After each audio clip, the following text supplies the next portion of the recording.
fakkaata. Deebi'anii jiruu biraa jiraachuu akka waan hin danda'amneetti yaadu. Nama biraa akka argachuu hin dandeenye jechuun nama biraa wajjin walii galanii jiraachuu akka hin dandeenyetti nama yaachisa jechuudha. Kanaaf jaalallee ofii jaalatanii dhabuun baay'ee tokko ulfaataadha jechuudha. Namni biraa osuma jiru dhiirri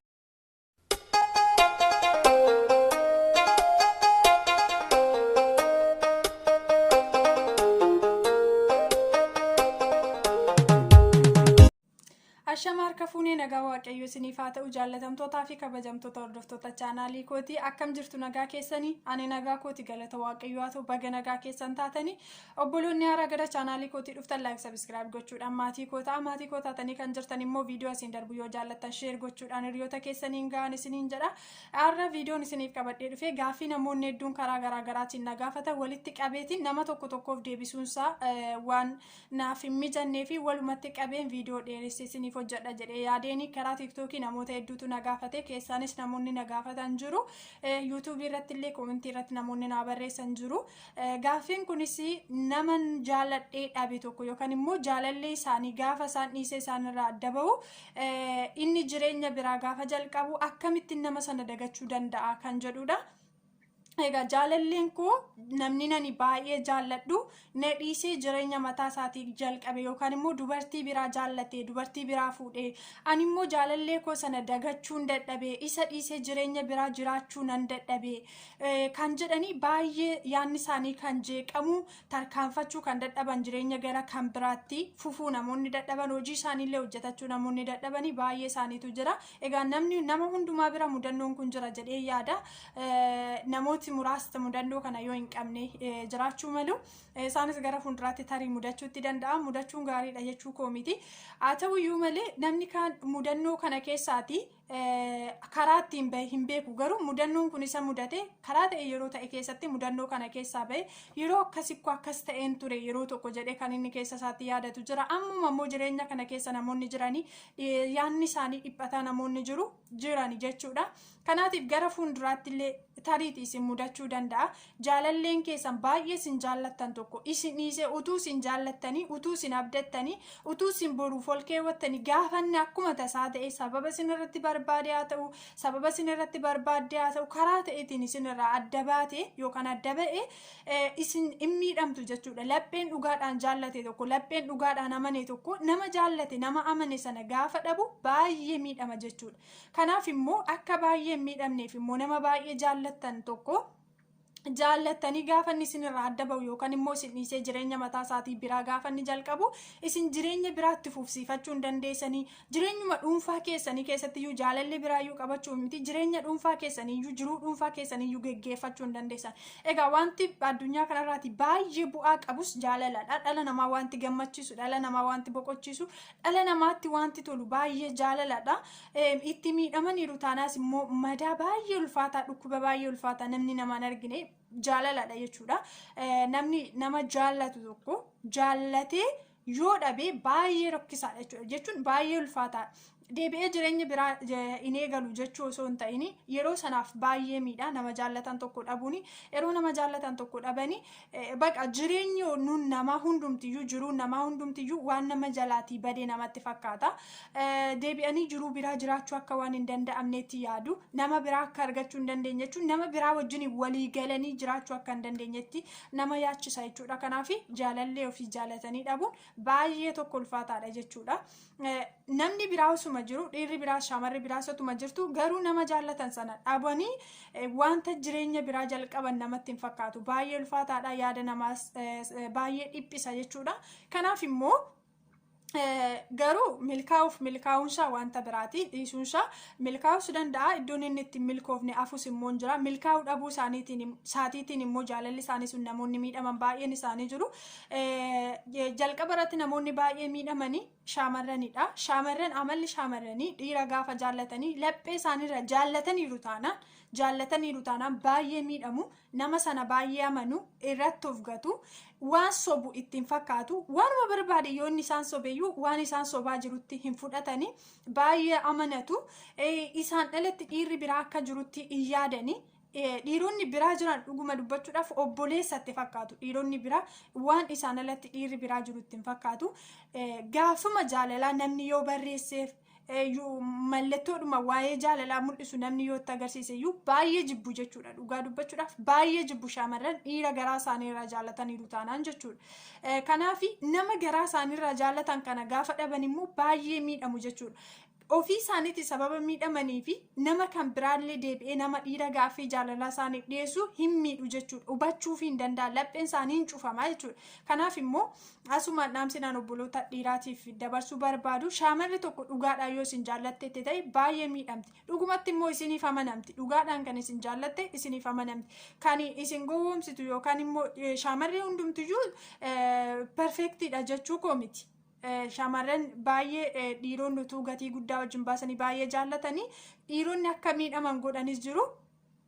Dhiironni immoo shamarran miidhanis jiru, shamarran dhiira miidhanis jiru jechuudha. Lachuu waluma wajjin deemu.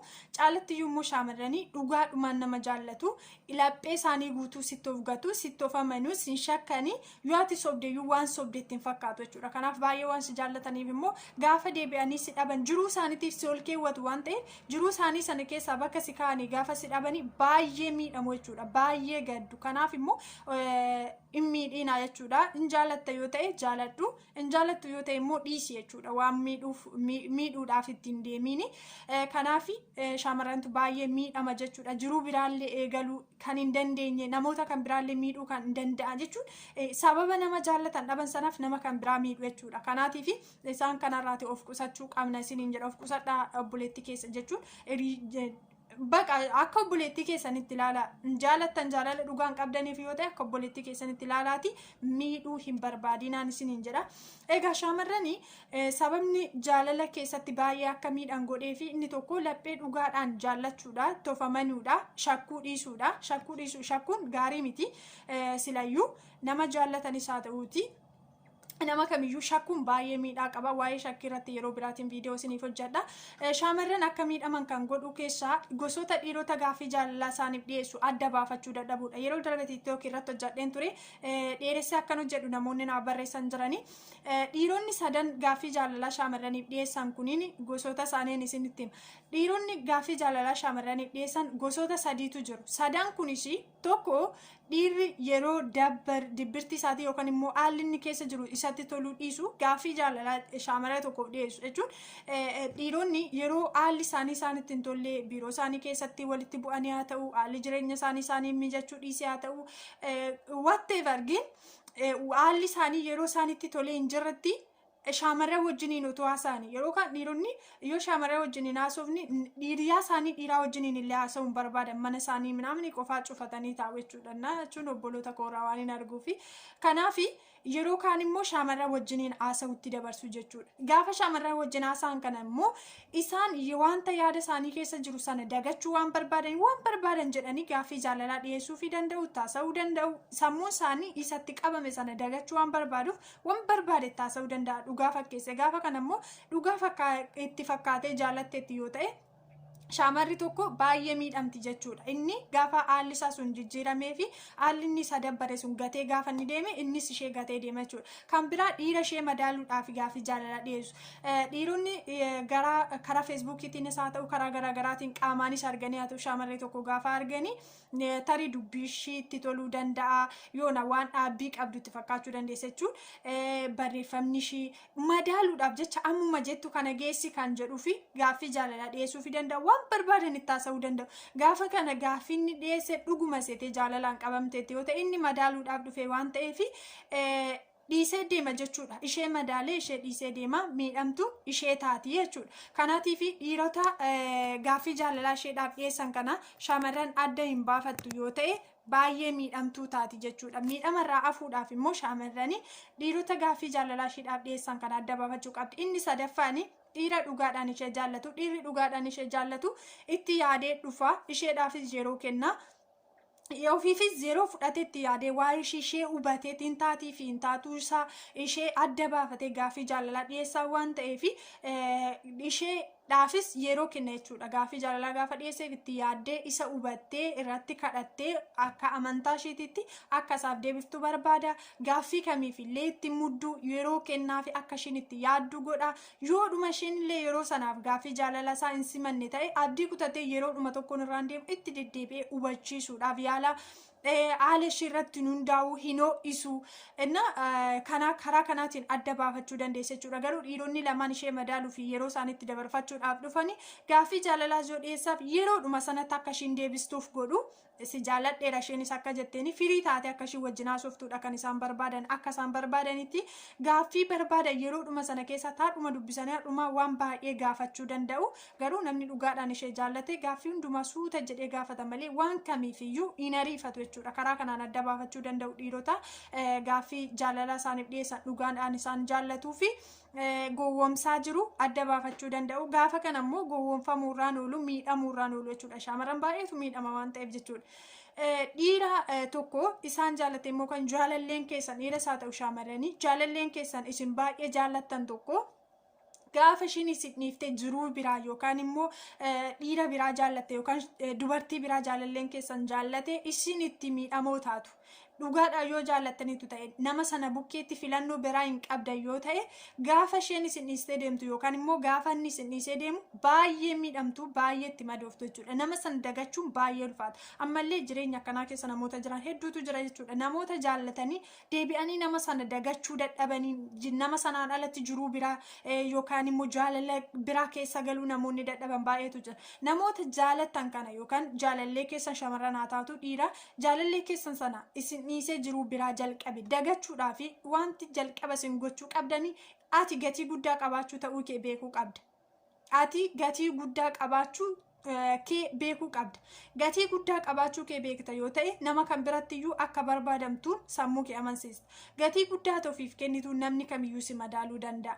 Ati akkuma salphaatti bakkuma salphaa of dhaabda yoo ta'e gatii ofiif qabdu gadi xiqqeessita yoo ta'e namuma sitti dhufe wajjiniini keessa kee baasteetti agarsiista. Namuma sitti dhufe wajjiniin wal fakkaatte namni fakkeenyaaf namni sitti dhufu si madaaluuf sitti dhufuu danda'a. Dhuguma si jaallatee sitti dhufuu danda'a. Yeroo isaa sitti dabarfachuuf danda'a. Haala kee ilaalee danda'a. Qabeenya kee ilaalee danda'a. Namni sitti dhufu sana hundumaa laphee kee keessatti simatta yoo ta'e isuma wajjiniin yaadni kee kufa yoo ta'e ati gatii kee baay'ee gadi xiqqeessaa deemta jechuudha. Namni tokko si jaallatee yoo si dhiisee deeme jaalalleen kee kanatti ittiin dagachuu dandeessu. Ati jireenya mataa keetii eegaluu dandeessu. Ati gatii guddaa nama qabu ta'uu kee beekuu qabda. Gatii ati ofiif kennite namni kamiyyuu si madaala. Maqaa ati ofiif moggaaste namni kamiyyuu si waama. Namni tokko gaafa dhufee si baru maqaa haaraa si moggaasee ittiin si waama osoo hin ta'in maquma keetiin si waama. Kanaaf gatii ati ofiif kenniteeni namni illee si madaala. Gatii ati ofiif kenniteen namni illee si waama. Kanaatiif dhiirri tokko yoo si gatee deeme atis gatii guddaa qabaachuu danda'uu kee beekuu qabda. Dhiirri biraa immoo dhiirri jaallattu baay'ee yoo si dhiisee deeme dhiirri baay'ee toof kennite dhiirri baay'ee amanatu dhiirri boruu keetiif kaawwatte yoo si dhiisee deeme dhiirri baay'ee si jaallatu immoo dhiirri si argachuuf gatii guddaa baasu immoo dhiirri si argachuuf baay'ee miidhamu immoo akka jiru beekuutti qabda. Dhiirri tokko yoo si gatee deeme atis jireenya biraa jiraachuu akka dandeessu ati nama barbaadamtu akka taate isa tokko inni tokko yoo si hin barbaanne inni tokko biratti immoo ati barbaadamtuudha. Kanaaf dhiira tokko yoo si dhiisee deeme yookaan immoo shaamarri tokko yoo si dhiistee deemte shaamarri si jaallatu tokko jirti. Dhiirri si jaallatu tokko jira. Kanaaf gatii kee guddaa gootee ilaaluudhaan yaada nama sanaa of keessaatii baasaa deemuu danda'uu qabda. Yoo inni na dhiisee deeme ati miidhiin malee tokkoffaa ati yoo miite miidhaan ati isa miite sun si biraan hafu. Ati miidhiin malee utuu ati jaallattu utuu ati amanamtuu fi utuu ati kabajjuu utuu ati bakka gaarii qabduu fi yoo inni si dhiisee deeme gatii guddaa akka qabdu namni isa caalammoo si jaallatu akka jiru ati nama barbaadamtu akka taateen sammuu kee amansiisuu qabda. Waa'ee nama sanaatiin gadi buustee inni eegana dhiiseeti namni biraa na jaallachuu hin danda'u. Inni eegana dhiise nama biraa wajjin jiraachuu hin danda'u. Inni eegana dhiise kana booda dhiirri hundumtuu sanuma jettee yaaduu hin qabdu. Gatii kee guddistee ol kaastee ati nama jabduu ati nama barbaadamtu ta'uu kee ofitti amanuu qabda. Inni lammaffaan wantoota nama sana si yaadachiisan irraa fagaachuu danda'uu qabda. Fakkeenyaaf yerootti silkii isa wajjiniin haasoftu ta'uu danda'a. Yerootti bilbilaan isa wajjiniin haasoftu galgala keessa sa'aatii 9 yoo ta'e akka lakkoofsa biyya alaatti akka Itoophiyaatti sa'aatii 9 yoo ta'e sa'aatii sanatti yookaan wayi barreessuu yookaan immoo wayi dubbisuu yookaan wantoota garaagaraa wanta sammuu kee firii godhan ilaaluu danda'uu qabda. Sa'aatii isa wajjiniin haasaa jirtu turte sanatti wantoota akka teessee san daganne teesseetuma isa yaadda yoo ta'e waan tokkoon barreessitu yookaan hin dubbistu yookaan hin ilaaltu yoo ta'e sa'aatii isa wajjiniin haasaa turte sanatu yeroo hundumaa duwwaa ta'ee sitti mul'ata. Sammuun keessi dhiphitaa, hin boochaa, hin gadditaa, dhukkubarra buute jechuudha. Kanaaf yeroo isa wajjiniin haasoftu sana haasaa turte sanatti sa'aatii sanatti waa barreessuu danda'uu qabda, waa dubbisuu danda'uu qabda, waa ilaaluu danda'uu qabda. Yoo akka amantii keetiitti immoo waaqa kee kadhachuu danda'uu qabda. Kanaaf nama sana dagachaa deemta jechuudha. Sa'aatii isaa wanta biraatiin bakka buusuu qabda jechuudha. Ganama isaa ta'u, guyyaa isaa ta'u, yeroo isa wajjiniin haasaa turte sanatti, sa'aatii barte sanatti wanta biraatiin sammuu kee bakka buusuu danda'uu qabda jechuudha. Akkasumas kennaa garaagaraa inni yoo sii kenne yookaan isheen sii kennite ija kee fuulduraa fageessuu qabda. Ammuma kennaa sana fuutee ilaaltu keessi sammuu kee dhiphachaa gaddaa dhufa jechuudha. Kanaaf wantoota isa si yaadachiisan irraa guutumaan guututti fagaachuu danda'uu qabda. Akkasumas nama sana wajjiniin tekstii waliif barreessaa turtan, sagalee waliif kennaa turtanii irra deddeebitee dhaggeeffachuu yookaan dubbisuu hin qabdu. Guutumaan guututti wanta isa si yaadachiisu irraati yookaan immoo bakka itti wal argaa turtan, sa'aatii itti walii wajjin haasa'aa turtan sana bakka biraa waan biraatiin bakka buusuu qabda. Sammuu kee hojiidhaan biizii gochuu danda'uu qabda jechuudha. Sammuu kee hojiidhaan biizii gaafa goote nama sana wantoonni nama sana si yaadachiisanii sirraatii fagaachaa adeemu, nama sana deebitee hin yaadattu jechuudha. Inni kan biraa namni sun kan kee akka hin taanetti of amansiisuu danda'uu qabda. Namni suni ati utuu jaallattu, utuu bakka guddaa qabduu fi utuu kan kooti jettuu si dhiisee deema. Garuu eeganni si dhiisee deemee jireenya mataa isaatii jireenya biraa jalqabee namni sun kan kee akka hin taanetti of amansiisuu qabda. Namni kan kee abbaan manaan kee yookaan jaalalleen kee nama biraa akka ta'e inni immoo kan dubartii biraa akka ta'e kan kee akka hin taanetti kan kee waan hin taaneef si dhiisee deeme yookaan immoo inni kan koo miti kanaaf na dhiisee deeme kan koo garuu nama biraati jettee akka inni kan kee hin taanetti of amansiisuu sammuu kee amansiisuu danda'uutti qabda jechuudha.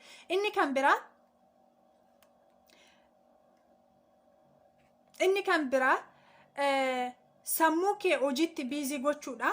Yeroo isa yaadattu, yeruma isa yaadattetti, yeroodhuma yaadni isaa sammuu kee keessatti dhufetti ati yookaan muuziqaa dhaggeeffachuu haa ta'u, faarfannaa garaagaraa dhaggeeffachuu haa ta'u, wayyaa yaaduu danda'uu qabda jechuudha. Akka isa dagattuu fi sammuu kee biizii gochuu qabda yeroo hundumayyuu akka yaadni isaas keessa hin dhufne gaafa sana guutumaan guutuutti dagachaa deemta jechuudha. Wanti yaadni isaa si keessa dhufu, wanti inni siin jechaa ture, karoonni bakka jireenya biraa keessa yoona qaama biraa taatee mul'achuu jalqabda jechuudha.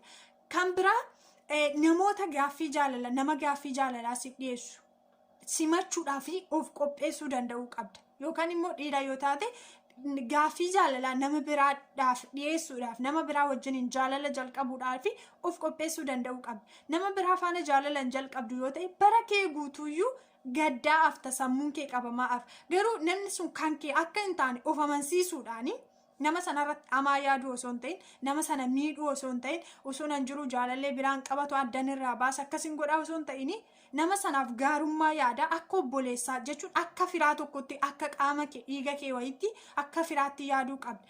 Amaa isaaf yaadu, amaa isaaf yaadda taana yeroo kamiyyuu sammuun kee dhiphataa adeema, sammuun kee itti qabamaa adeema, jiruu kee geggeeffachuu hin dandeessu. Isarratti hamaa yaadda taana tasumayyuu hamaa irratti yaaduu hin qabdu. Waa'ee isaa gaarummaa yaaddee garuu isa of dagachiisuu akka kan kee hin taanetti yookaan akka fira kee akka obboleessa kee wayii ta'etti akka kan sammuu kee amansiistee nama biraa wajjiniin jaalala jalqabuudhaaf of qopheessuu qabda. Nama gaaffii jaalalaa siif dhiyeesse adda baafattee xiiqii keessa galtee bakka hin taanetti kufuu hin qabdu. Garuu miidhama lammataa akka hin miidhamneefi jechuudha.